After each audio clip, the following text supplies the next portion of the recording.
Sziasztok, én Kristóf 734 vagyok, ebben a videóban 3 alapkérdést fogok felrakni, és válaszolok rájuk.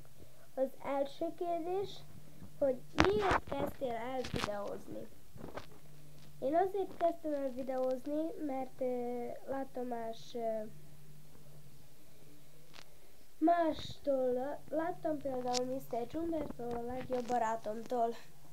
A második kérdés, mi inspirál a videózáshoz? És milyen ötleteim vannak? Hát én nekem elég sok ötletem van. Például fel fogom rakni a gyufavár készítésének a videóját. Azt fel fogom rakni. Már kész egyébként, csak meg kell vágni meg minden. És a harmadik kérdés, milyen készüléked van, amivel videózol? Én egy Huawei 510-es telefonnal videózok most pár pillanat. Kamerám nincsen még, de szeretnék. Ennyi is lett volna ez a videó.